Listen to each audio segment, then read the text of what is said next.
زدني علما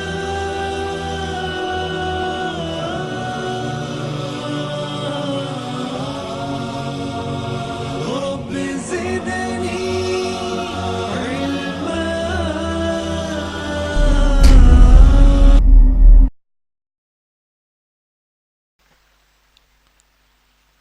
إن الحمد لله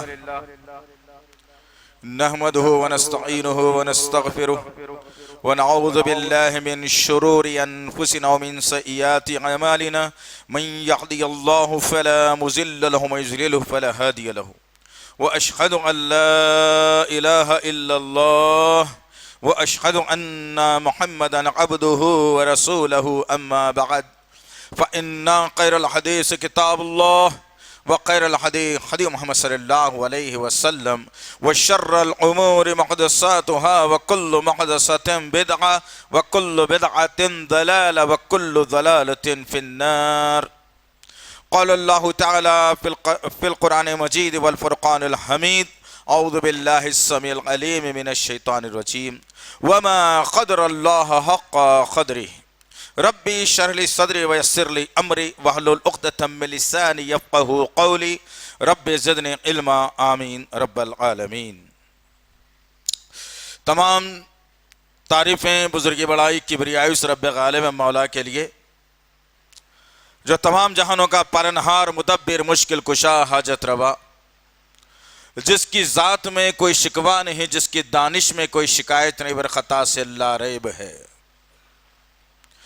درود و سلام محبت وحی کتاب حکمت کے مالک صاحب تاج المعراج و براق صلی اللہ علیہ وسلم پر سلام اس پر کہ جس کے سنگ پاروں نے گواہی دی، سلام اس پر کہ جس کے چاند تاروں نے گواہی دی، درود اس پر کہ جس کی زندگی رحمت تھی رحمت، درود اس پر کہ جس کا تذکرہ عین عبادت. اللہم صلی علی محمد وعلی آل محمد کما صلیت علی ابراہیم وعلی آل ابراہیم انکا حمید مجید.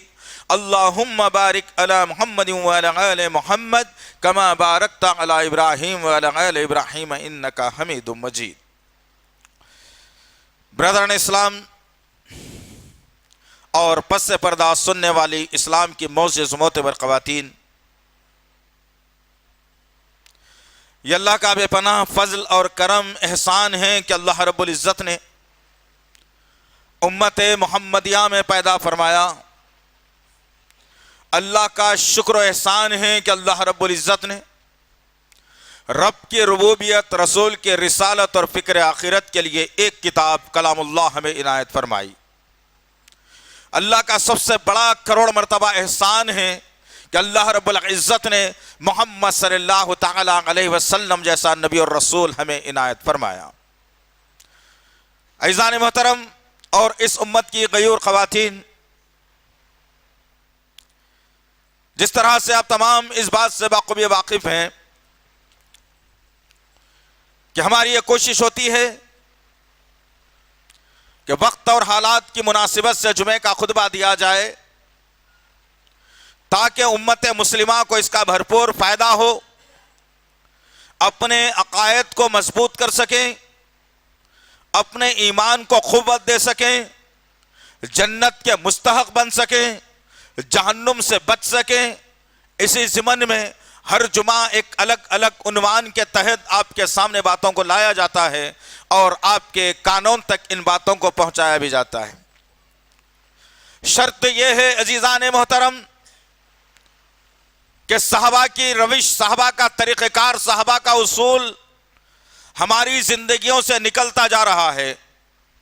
وہ یہ کہ صحابہ کرام کا طریقہ کار یہ تھا کہ صحابہ کرام اللہ کے نبی صلی اللہ تعالی علیہ وسلم کی زبان نبوت سے جن باتوں کو سن لیتے وہ یہ نہیں کہتے کہ ابھی تجارت باقی ہے کر لوں گا، ابھی سیر و تفریح باقی ہے سوچوں گا، ابھی بچی کی شادی باقی ہے دیکھ لوں گا.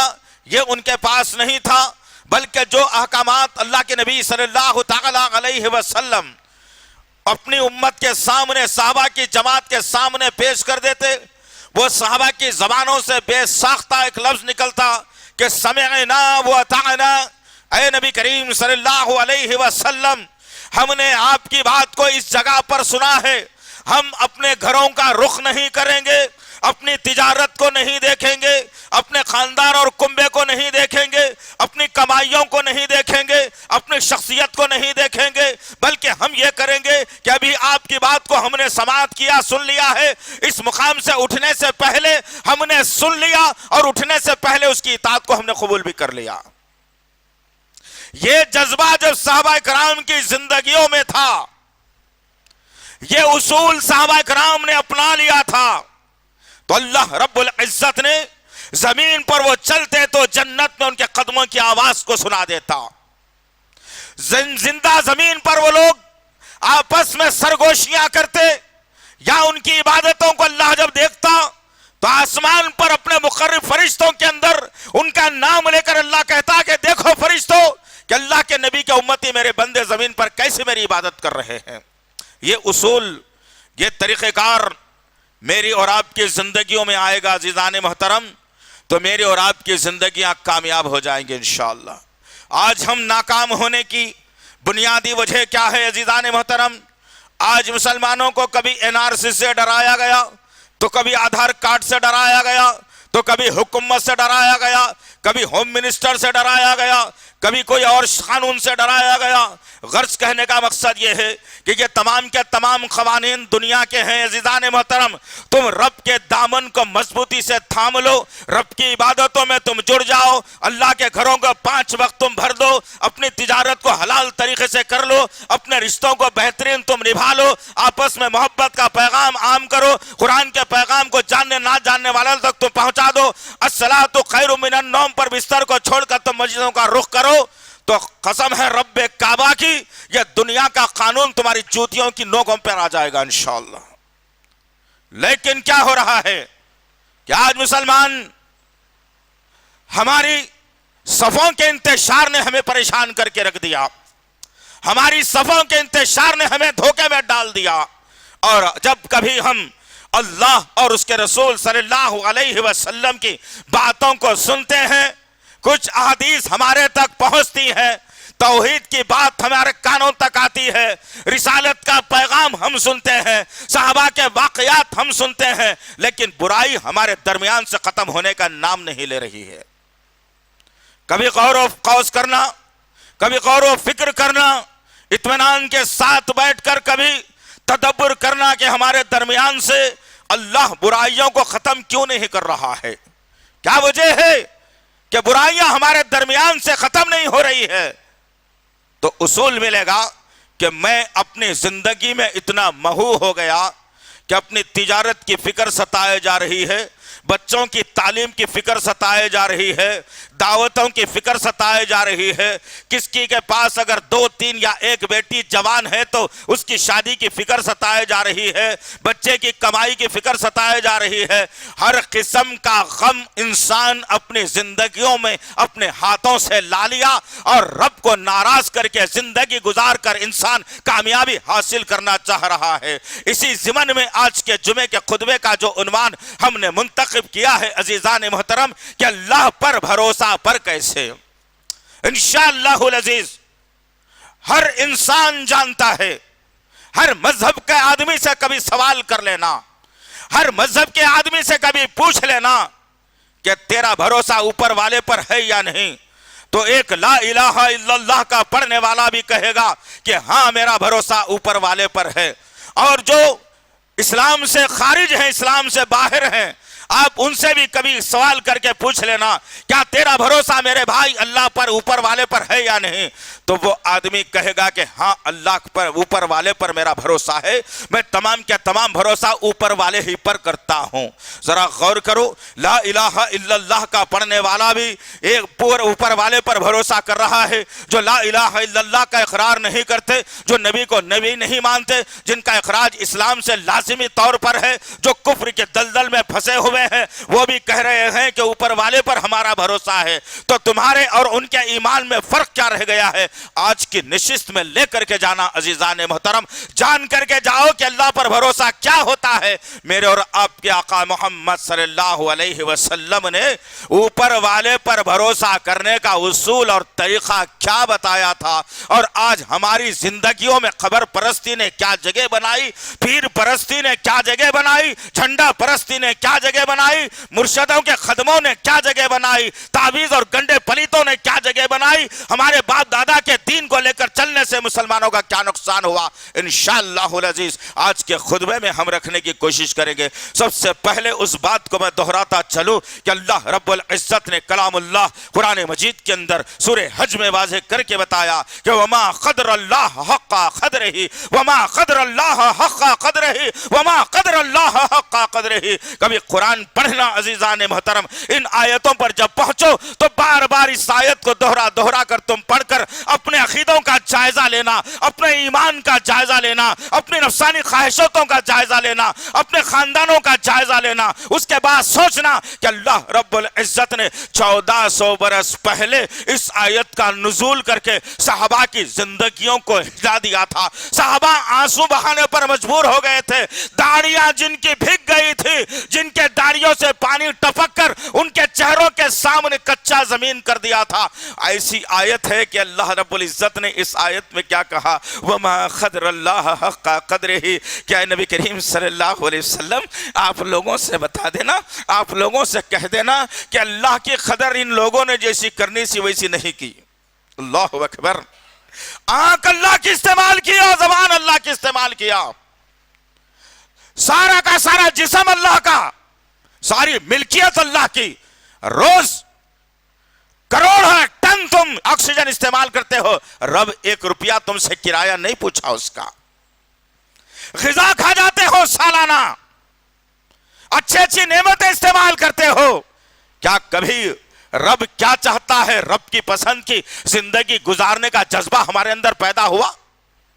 کیا میں نے کبھی اکیلے میں بیٹھ کر اپنے منحوس زندگی کا جائزہ لیتے ہوئے یہ سوچا کہ اے انسان، تمام چیزیں تو رب کی ہے، کیا میں رب کے مطابق اپنی زندگی کو گزار رہا ہوں یا نہیں؟ رب کے حکم کے مطابق میری زندگی گزر رہی یا نہیں؟ نہیں۔ عزیزان محترم، جمعے کے دن آ گیا، مسجدوں کو بھر دیا، 2 سجدے مار لیا، باہر نکل گیا، پھر وہی جھوٹ سچ، فونوں پہ جھوٹ سچ، وہی دیکھنا دکھانا، وہی رنگ رلیاں، وہی کھانا پینا، وہی ناچنا گانا، اللہ کا ذکر کم، دنیا کا ذکر زیادہ، شیطانوں کا ساتھ دینا۔ یہ کون سا اصول ہے؟ یہ رب کی توہین نہیں تو پھر اور کیا ہو سکتی ہے؟ عزیزان محترم، قدر کیا کی میں نے اور آپ نے اللہ کے ذرا مجھے بتاؤ، کیا قدر کی اللہ کی میں نے اور آپ نے؟ ایک دن کی زندگی کا جائزہ لو یارو۔ ایک ایسی زندگی میرے اور آپ کے سامنے آنے والی ہے جس کا خاتمہ کبھی نہیں ہونے والا ہے۔ اس دنیا کی زندگی کے بارے میں اللہ نے واضح کر کے کہا، کل من علیہا فان ویبقى وجہ ربک ذو الجلال والاکرام۔ کبھی پڑھا ہے یہ؟ کبھی سمجھا ہے اس کو؟ اللہ نے کتنی طلب کے ساتھ، محبت کے ساتھ، میرے سدھار کے لیے، اپنی قربت میں لینے کے لیے اللہ نے یہ آیتوں کا نزول کر کے کہا، میرے بندے، جس دنیا کے پیچھے تو بھاگ رہا ہے نا، 24 گھنٹے لگا رہا ہے، میری عبادتوں کو چھوڑ کر، میرے نبی کا تذکرہ چھوڑ کر، میری قرآن کو چھوڑ کر، میرے سجدوں کو چھوڑ کر، میرے بندوں کی مدد نہ کرتے ہوئے تو دنیا کو حاصل کرنے کے لیے اپنی زندگی کو لگا کر، تمام کی تمام جوانی کو قربان کر کے ضعیفی تک اپنی زندگی کو لا لیا، تیری ہڈیاں بوسیدہ ہو گئی، اٹھنے بیٹھنے میں تجھے تکلیف آ گئی، لیکن تیرے اندر پھر بھی احساس پیدا نہیں ہوا کہ میں اس کائنات کو پوری کی پوری فنا کرنے والا ہوں۔ اللہ اکبر، پوری کی پوری فنا کرنے والا ہوں۔ کتنا بھروسہ کرتا ہوں میں اس بات کے اوپر، کتنا بھروسہ ہے میری رب کی بات پر؟ کیا اس بات پر میں بھروسہ کرتا ہوں کہ اللہ نے کہا ساری کی ساری کائنات کو فنا کر دوں گا، اور باقی جو رہ جائے گی تو تیرے رب کی ذات باقی رہ جائے گی۔ جب کائنات نہیں تھی، چاند سورج زمین آسمان نہیں تھے، رب موجود تھا. تمام کائنات فنا ہو جائے گی، تمام کائنات کو اللہ تتر بتر کر کے رکھ دے گا، تب بھی اللہ کی ذات باقی رہنے والی ہے. اللہ نے احساس دلایا. انسانوں کے متعلق بات آئی تو اللہ نے کہا کل نفس ذائقۃ الموت. بھول گئے ہم لوگ یہ الفاظ، یہ جملوں کو اللہ کے بھول گئے ہم لوگ. اتراتا پھرتا ہے انسان جیسے کہ اس کو موت آنے والی نہیں ہے. غرور اور تکبر کی زندگی ہماری ہے جیسا کہ اس کو مر کر خبر کی مٹی میں دفن ہونا ہی نہیں ہے. یہ حالت میں نے اور آپ نے اپنی بنا لی. اللہ نے اسی خواہشات کو توڑنے کے لیے، اسی تکبر اور غرور کو چکنا چور کرنے کے لیے اللہ رب العزت نے کہا کل نفس ذائقۃ الموت، کہ ایک نہ ایک دن بیٹا یہ جو جسم لے کر تو تن رہا ہے، یہ جھوٹی شان و شوکت کے تلے تو جی رہا ہے، میرے احکامات کو اپنے پیروں تلے روند رہا ہے، میرے نبی کی سنتوں کو اپنی خاندانی منصوبہ بندی کے تحت تو کچل رہا ہے. کر لے تو جتنا دنیا کے اوپر چلنا ہے، لیکن یاد رکھ کہ تجھے موت کا مزہ چکھنا ہے. جتنے دنیا میں انسان ہیں سب کو موت آنے والی ہے. کوئی کل تو کوئی آج تو کوئی کل، لیکن کسی کو بخشا جانے والا نہیں ہے. اور اللہ نے واضح کر کے بتایا. ہم کتنا بھروسہ کرتے ہیں اس بات کے اوپر، ذرا غور کیا ہے؟ کبھی تدبر کیا ہے کبھی کہ اللہ نے کہہ دیا کہ موت کا مزہ چکھنا ہے، اس کے باوجود انسان آنے والے 10 سالوں کا پروگرام بنا رہا ہے. اب یہ کر لوں گا، یہ خرید کے رکھ لوں گا، یہ پلاٹ یہ بلڈنگ بنا لوں گا تو میرے بعد میرے بچوں کو کام آ جائے گی. تیرے سامنے تیرے بچوں کی موت ہو گئی تو کیا کرے گا بے وقوف؟ صحابہ کی زندگیاں تو یہی رک گئی تھیں. جب صحابہ کے سامنے یہ بات آئی کہ موت کا مزہ تمہیں چکھنا ہے تو صحابہ نے اپنے خزانوں کو لا کر نبی کے قدموں میں ڈال کر کہا یا رسول اللہ زندگی بھر کی پونجی ہے یہ، اللہ نے کہا کہ موت کا مزہ چکھنا ہے، پتہ نہیں موت کب آنے والی ہے، یہ مال میرے گھر میں رہ جائے گا، اللہ اس کا حساب لے گا، اس سے پہلے کہ میری موت واقع ہو جائے یہ تمام کی تمام دولت تمہارے آپ کے قدموں میں ڈالتا ہوں یا رسول اللہ، اب اللہ سے میری بخشش کی دعا کر لینا. کتنا بھروسہ کرتے ہیں تم؟ بھروسہ ہے اپنے رب پر نہیں عزیزان محترم. اور پھر اللہ رب العزت نے سورہ اعلیٰ کے اندر زبردست بات کہی اسی دنیا اور آخرت کے تعلق سے، بل تؤثرون الحیات الدنیا والآخرت خیر وابقی. اللہ اکبر. رونگٹے کھڑے ہو جاتے ہیں دوستو یہ آیت جب پڑھی جاتی ہے.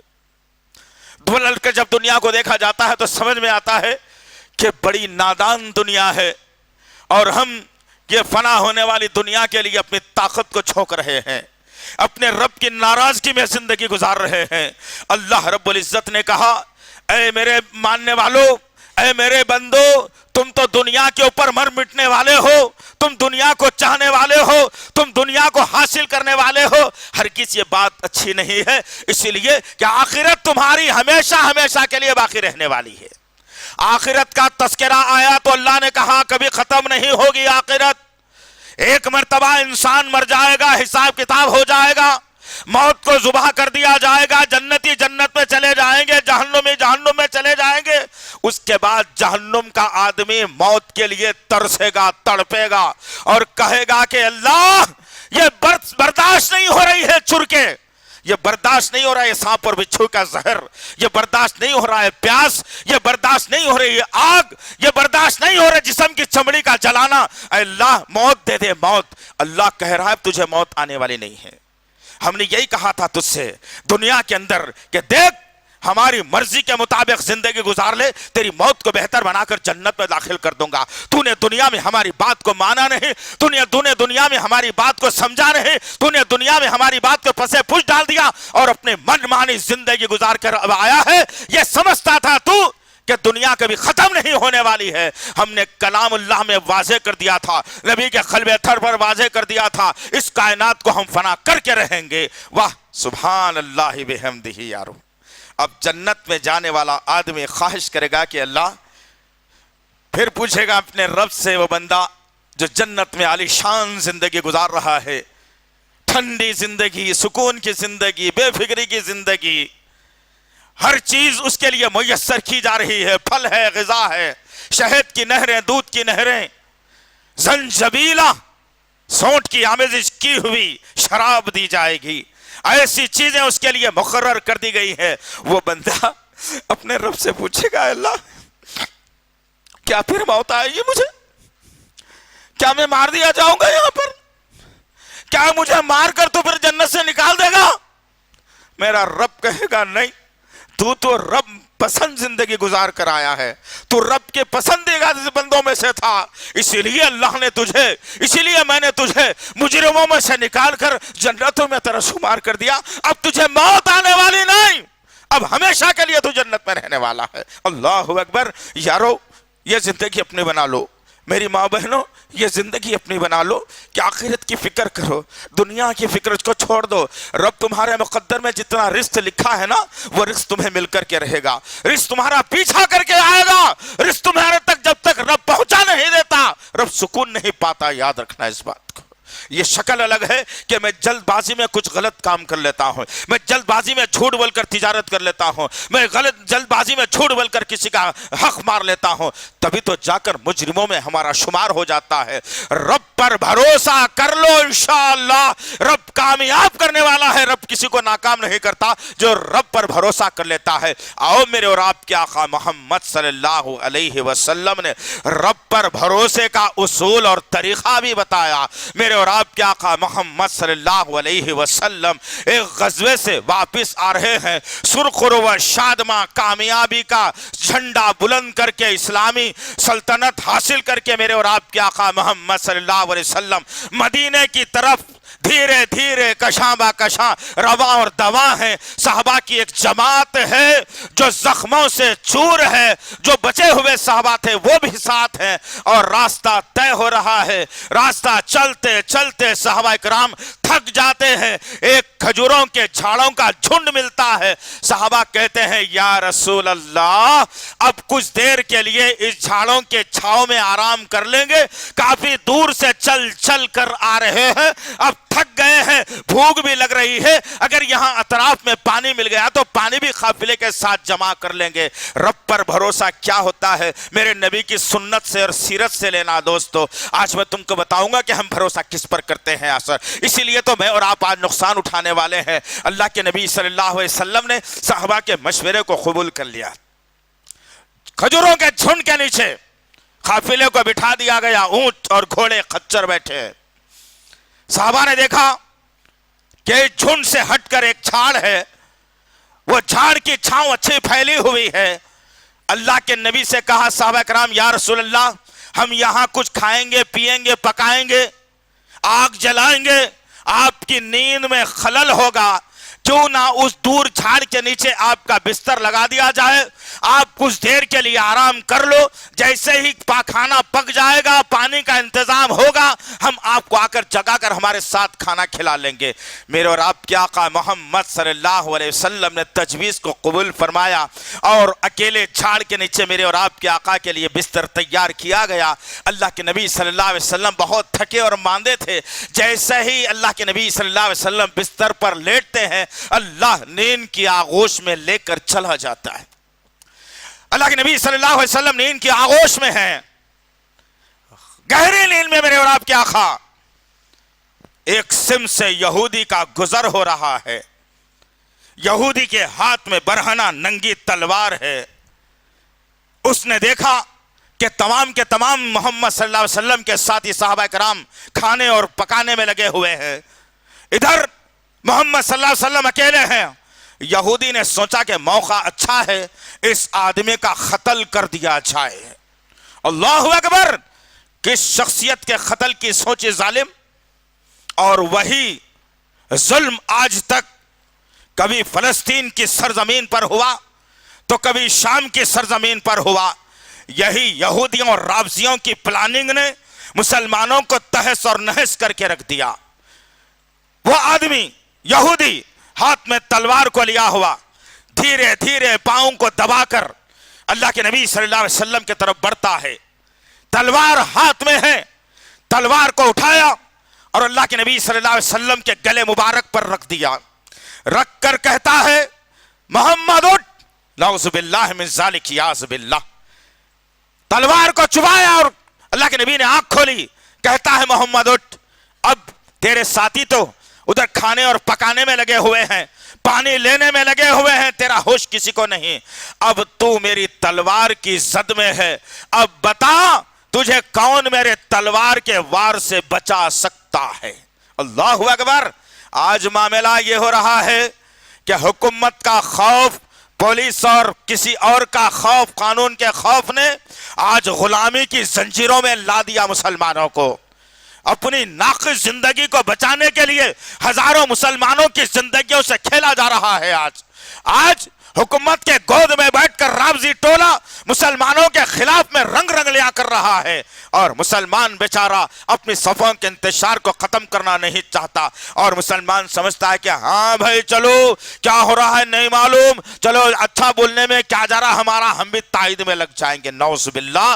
میرے اور آپ کے آقا محمد صلی اللہ علیہ وسلم نے جب دیکھا کہ یہودی کی تلوار گردن پر ہے اور یہودی کہہ رہا ہے کہ محمد تجھے کون بچائے گا میرے تلوار کے زد سے، میرے اور آپ کے آقا محمد صلی اللہ علیہ وسلم نے اپنی زبان نبوت کو بکھیرا اور کہا اے یہودی ملعون، مجھے میرا رب بچانے والا ہے۔ اللہ اکبر۔ کاش کہ یہ بیٹھی ہوئی امت، یہ سننے والی میری مائیں بہنیں، اور یہ جو قبرستانوں میں مردوں سے امید لگائی ہوئی یہ قوم، اگر یہ جملے کو اپنی زندگیوں میں اگر لا لے تو انشاءاللہ اس سے بڑا طاقتور، اس سے بڑا مجاہد، اس سے بڑا بہادر، اس سے بڑا اللہ کا چاہنے والا سرزمین پر کوئی نہیں ہو سکتا۔ اللہ کے نبی صلی اللہ علیہ وسلم نے کہا اے ملعون، میرا رب کافی ہے میرے لیے، وہ بچا لے گا مجھے۔ جب یہ الفاظ میرے اور آپ کے آقا کے بکھیرے جانا تھا، یہودی کے بدن میں لرزہ طاری ہو گیا اور اس کے ہاتھ سے تلوار زمین پر گر گئی۔ میرے اور آپ کے آقا محمد صلی اللہ علیہ وسلم نے اس تلوار کو اٹھایا اور یہودی کے گردن پر رکھ کر کہا میں نے کہا تھا نا کہ میرا رب مجھے بچانے والا ہے، اب تو یہ بتا کہ تجھے میری تلوار کے زد سے کون بچائے گا۔ اللہ اکبر۔ یہودی نے موقع کو غنیمت جانا اور کہا اے محمد، میں ایمان قبول کرنے کے لیے تیار ہوں۔ اللہ اکبر۔ ذرا غور کرو کہ میرے اور آپ کے آقا محمد صلی اللہ علیہ وسلم نے رب پر بھروسے کا معیار بتایا۔ مصیبت ہو، خوشی ہو، غم ہو، صحت ہو، بیماری ہو، تبنگری ہو، مفلسی ہو، ہر شے کے اندر رب پر بھروسہ لازم ہے یارو۔ جب تک میں اور آپ 100% رب پر بھروسہ نہیں کریں گے، میری اور آپ کی زندگیوں کا یہی حال رہے گا۔ کامیابی نہیں مل سکتی پوری زندگی تلاش کرتے پھرنا، ناکامی پیچھا چھوڑ نہیں سکتی جب تک کہ رب کو اپنا رب نہ مان لیا جائے، رب پر مکمل بھروسہ نہ کر لیا جائے، جب تک کامیابی مجھے اور آپ کو نہیں مل سکتی۔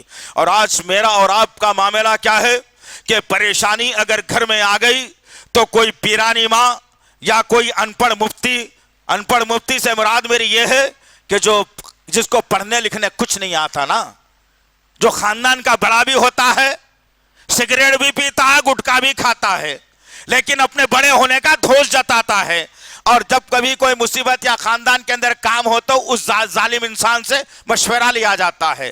اب کوئی پریشانی میں اگر آ جائے تو رب کا بھروسہ کیسے ٹوٹتا ہے وہ بتا دیتا ہوں آپ کو۔